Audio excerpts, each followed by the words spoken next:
ہماری مدد کرتا ہے، ہمیں سنبھالتا ہے، موقع دیتا ہے کہ ہم اس کی شکر گزاری کریں اور خدا کے نام کو جلال دیں۔ ہم سب سے بڑھ کر اپنے خدا باپ کی شکر گزار ہیں۔ ہیلیلویا!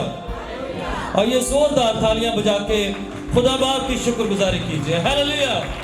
اپنے ہاتھوں کو لہرائیے ایسے، سب بھائی بہنیں بچے، ہم سب بہن بھائی ہیں، خدا کی حضوری میں ہیں، شکر گزاری کیجئے اور نعرہ لگائیں گے، بولو خداوند یسوع مسیح کے نام کی، زور سے یسوع کے نام کی۔ شکریہ۔ آج ہم جس موضوع پر سیکھنے کو ہیں وہ ہے خداوند یسوع مسیح کی کامل قربانی، یعنی ایسی قربانی جو کامل ہے۔ اس کے حوالے سے ہم سیکھنے کو ہیں خدا کے کلام میں سے، اور جو ہماری بنیادی آیت ہے عبرانیوں کے نام کا خط ہے، اس کا 10واں باب اور اس کی 12ویں آیت مقدسہ خدا کے کلام میں سے اپنی ہدایت اور رہنمائی کے لیے دیکھیں۔ عبرانیوں کے نام کا خط ہے، اس کا 10واں باب اور اس کی 12ویں آیت۔ خدا کے کلام میں یوں لکھا ہے، لیکن یہ شخص ہمیشہ کے لیے گناہوں کے واسطے ایک ہی بار قربانی گزران کر خدا کی دہنی طرف جا بیٹھا۔ خدا کے کلام کا پڑھا اور سنا جانا ہم سبوں کے لیے باعث نصیحت ہو۔ ہم سب مل کر کہیں آمین۔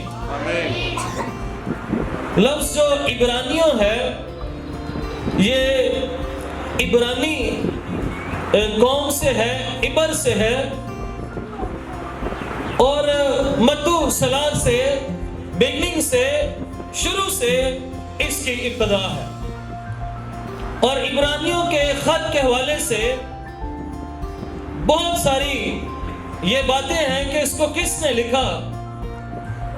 جو بزرگ اسکندریہ کا کلیمٹ ہے، ابتدائی چرچ شروع میں، ان کا خیال ہے کہ یہ عبرانی میں خط لکھا گیا اور جس کا ترجمہ مقدس لوکا نے یونانی زبان میں کیا تھا۔ ایک دوسرا خیال اس کے بارے میں یہ ہے کہ یہ خط جو ہے مقدس برناباس نے لکھا، لیکن ایک تیسرا اہم اور بڑا اہم مانا جانے والا خیال ہے، وہ یہ ہے کہ یہ خط پولس رسول نے لکھا۔ جب وہ قید میں تھا تو اس نے اس خط کو لکھوایا یا خود لکھا۔ اس کے بارے میں بہت سارے خدام علماء اس بات پر متفق ہیں کہ یہ خط عبرانیوں کا جو خط ہے یہ مقدس پولس رسول کی ہی تصنیف ہے، لیکن پھر بھی ہم اس کو پورے طور پر نہیں مان سکتے کہ یہ واقعی اس نے لکھا ہے۔ عبرانیوں کے خط میں یسوع مسیح کی شخصیت کے تعلق سے 4 باتیں ہیں۔ کتنی باتیں ہیں؟ میرے ساتھ رہنا ہے، مل کے بولنا ہے۔ یسوع مسیح کی شخصیت کے بارے سے کتنی باتیں ہیں؟ پہلی بات کہ یسوع مسیح انبیاء سے بھی افضل ہے۔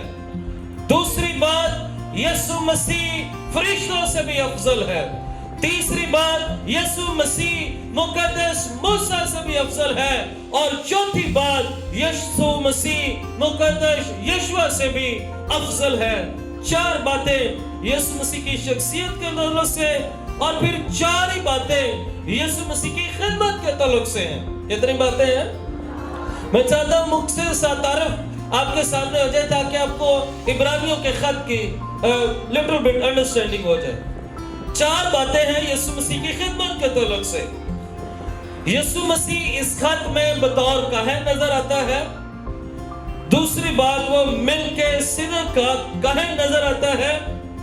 یسوع مسیح نئے عہد کا خادم یا خدمت کرنے والا نظر آتا ہے۔ اور چوتھی بات، یسوع مسیح کی خدمت کا جو دورانیہ ہے وہ کفارہ ہے یا قربانی نظر آتی ہے۔ اس خط کو 4 لوگوں کے یا 4 قوموں،